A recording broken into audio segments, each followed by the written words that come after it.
Hi, I'm Greg of Water's Edge Woods. I'm here today to talk about the different profiles that we offer in wood products. We're going to start with flooring. This is our flooring profile. It's made with a series of recesses cut into the back called a back out relief. It's made to minimize the potential of warpage.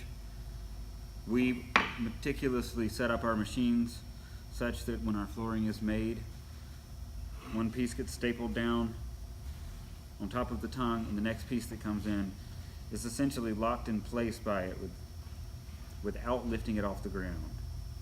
It just barely snugs up underneath there, but there's no room for movement. The next thing we're going to talk about is everything else to do with wall paneling. This is shiplap, good for exterior use, or you can use it inside your house if you like.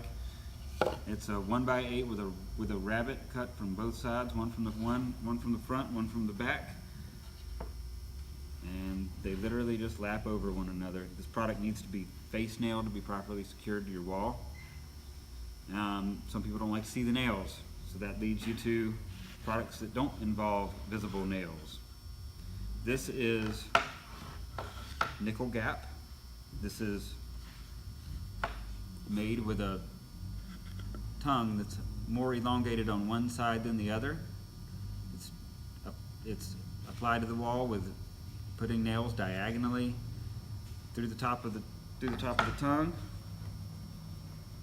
and when it goes together, you hide most or all of your nails. And each piece locks the piece prior to the piece you're putting on locks one side, and the nails lock the other.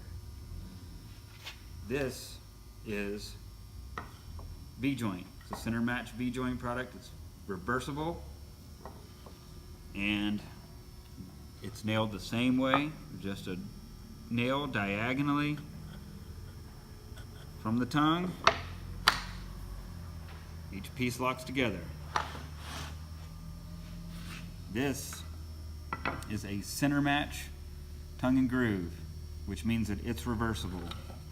It's nailed very much the same way as any other tongue and groove product, with nails where the tongue meets the face.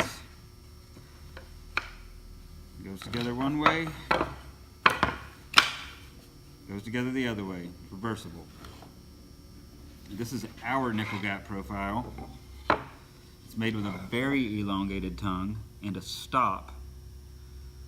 You got a lot of room here to put a nail and have it hidden by the next piece. And last but not least is our single bead profile. It's single bead on one side, it's V-joint on the other. Your nail goes in here and gets covered up by the next piece.